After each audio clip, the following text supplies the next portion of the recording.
Good morning friends. आज आपण ordinary differential इक्वेशनच्या लेक्चर 44 वर आहोत.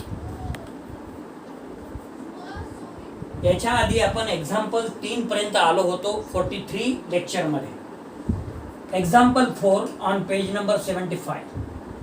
Solve d2y divided by dx square minus 2dy by dx plus y which is equal to 3 e to the power 5 by 2 into x. Solution. The given equation is d2y divided by dx square minus 2dy by dx plus y which is equal to 3 times e to the power 5 by 2 x.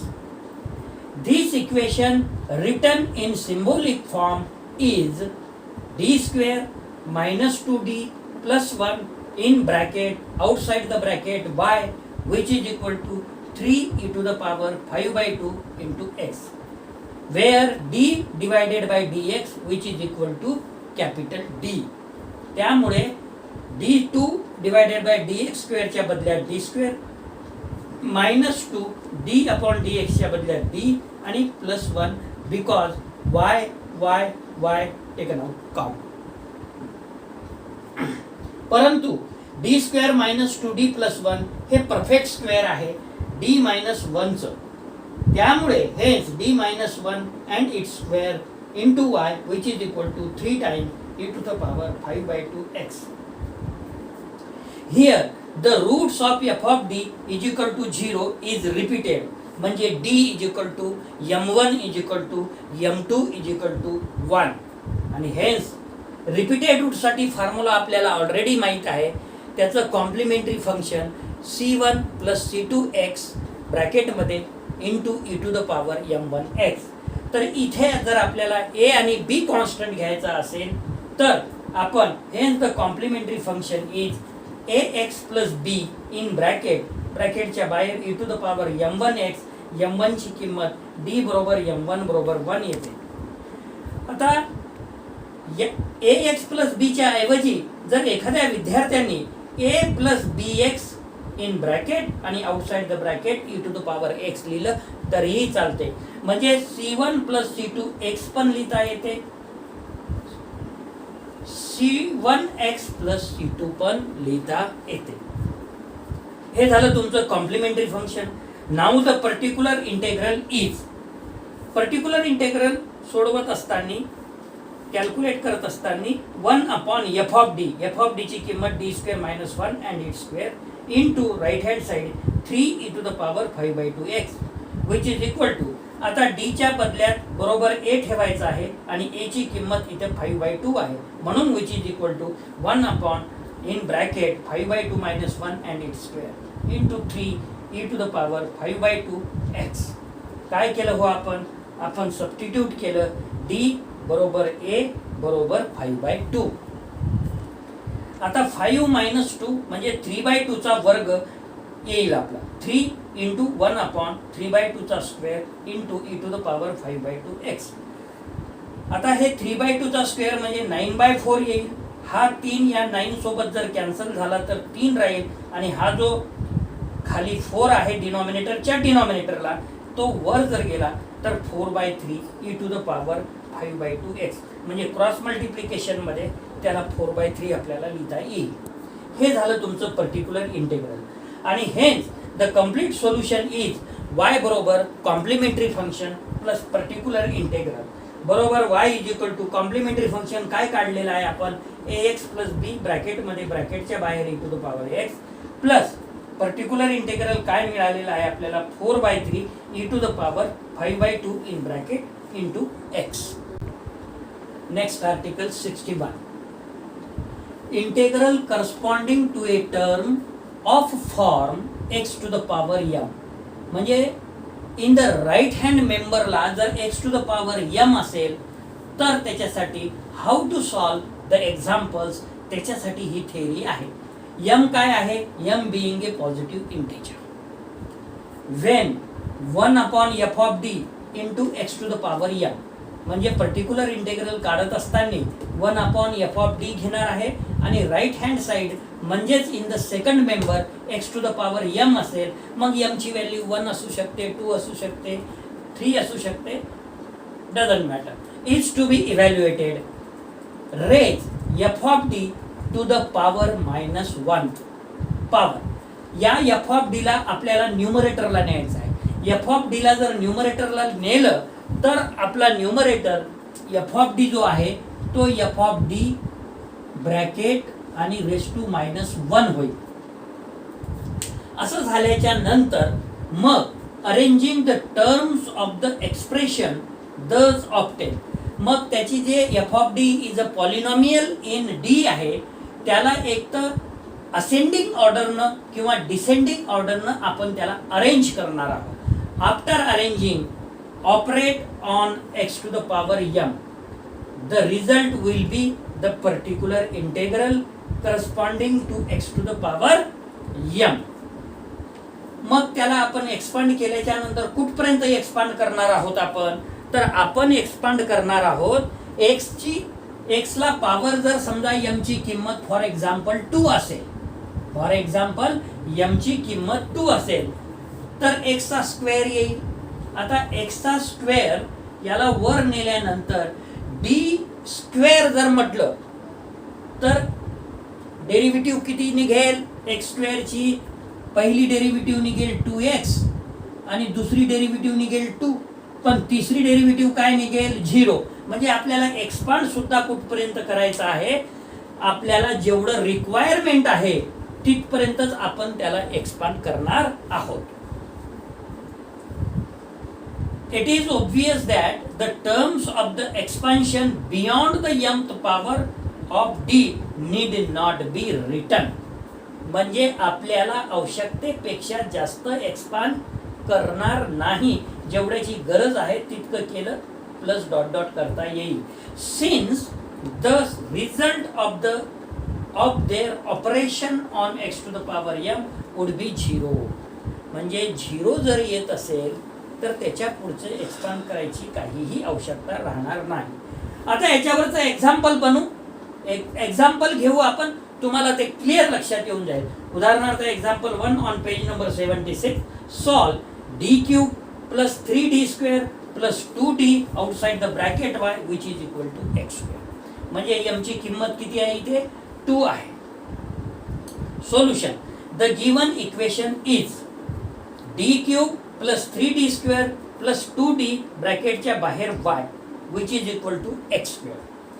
याच्यातून d common निघते, आपण काढलं, ब्रॅकेटमध्ये शिल्लक राहिलं d square plus 3d plus 2 into y which is equal to x square. Hence d minus 0, d plus 2, d plus 1 into y which is equal to x square. Hence the roots of f of d which is equal to 0 are 0, -2, -1. Hence, different root occurs. So formula for different root is, you know, so that's why the complementary function is c1 e to the power m1x म्हणजे 0, 0x म्हणजेच anything raised to 0 is 1, c1 plus c2 e to the power m2x minus 2x plus c3 e to the power m3x हे मिळालं आपल्याला complementary function. Now the particular integral is 1 upon 2d plus 3d square plus d cube. एक तर ascending ऑर्डरनं लिहा नाहीतर descending ऑर्डरनं लिहा. उदाहरणार्थ d cube plus 3d square plus 2d. आपण इथे असेंडिंग वाढत्या पॉवरनी पॉलिनॉमियल लिहिलेली आहे. 1 upon 2d plus 3d square plus d cube into x square which is equal to 1 upon 2d taken out common, so remaining in bracket is 1 plus 3d plus d square divided by 2. म्हणजे आपण काय केलेलं आहे इथे 2d common काढल्यामुळे या next 2 टर्मला 2d ने divide करावं लागेल. तर 2 d ने जर डिवाइड केलं तर इथला एक d चालला जाईल, 2 डिवाइडचा राहील, इथला एक d चालला जाईल, 2 डिवाइडचा राहील इंटू x स्क्वेअर. आता याला आपल्याला न्यूमरेटरला न्यायचं आहे अशी आपल्याला थेअरी सांगते की how to solve the examples when the right hand side or second member is of type x to the power m. So which is equal to 1 upon 2d in bracket 1 plus in bracket 3d plus d square divided by 2 bracket complete, again bracket complete, to the power minus 1 into x square. आता binomial theorem जे आहे त्या पद्धतीनं आपल्याला याला expand करायचं आहे आणि एक्सपांड आपण कुठपर्यंत करणार आहोत, आपल्याला जिथपर्यंत नीड आहे तिथपर्यंत. Which is equal to 1 upon 2d in bracket 1 पॉवरला मायनस 1 असल्यामुळे minus in bracket 3d plus d square divided by 2 plus 3d plus d square divided by 2 and whole square minus dot dot dot sorry bracket complete x square. कोणता formula use केला आपण, because 1 plus x to the power minus 1 which is equal to 1 minus x plus x square minus X cube plus dot dot dot and so which is equal to 1 upon 2d in bracket 1 हा minus 3/2d minus D square divided by 2. आता इथे मात्र याचं जर expansion केलं आपण a plus बीचा वर्ग न्यूमरेटरला, तर काय येते 9d चा वर्ग, जे की आपण न्यूमरेटरला लिहिलेला आहे, प्लस 2 टाइम्स ab. a किती आहे 3d आहे आणि b किती आहे d स्क्वेअर आहे, म्हणजे 3 दोन्ही 6 d आणि d स्क्वेअर म्हणजे d क्यूब. d क्यूबची आपल्याला गरजच नाही. त्याचं कारण असं की जर आपण d क्यूबची टर्म लिहिली आणि x स्क्वेअरला डिफरन्शिएट केलं तर पहिली डेरिव्हेटिव्ह 2x येते, दुसरी डेरिव्हेटिव्ह 2 येते आणि तिसरी डेरिव्हेटिव्ह 0 येते. म्हणून आपल्याला डी स्क्वेअर पर्यंतच्या ज्या टर्म आहेत म्हणजे एक्सपान्शन मध्ये तेवढंच गरजेचं आहे. म्हणून इथं काय केलं की पहिली जी टर्म आहे 9/4 याचा वर्ग 9 याचा वर्ग 4 आणि डी स्क्वेअर ही टर्म लिहून प्लस डॉट डॉट करून टाकू ब्रॅकेटच्या बाहेर एक्स स्क्वेअर.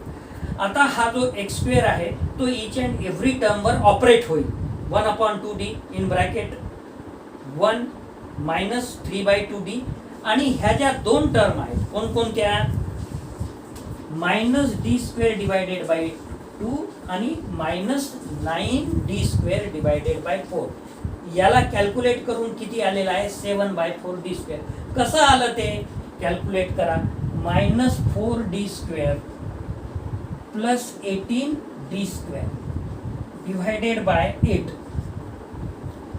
म्हणजे किती राहिलं शिल्लक, याचं कॅल्क्युलेशन आलं 14d स्क्वेअर डिवायडेड बाय 8 म्हणजे 7d स्क्वेअर डिवायडेड बाय 4, जे की आपण इथे लिहिलेलं आहे 7d स्क्वेअर डिवायडेड बाय 4.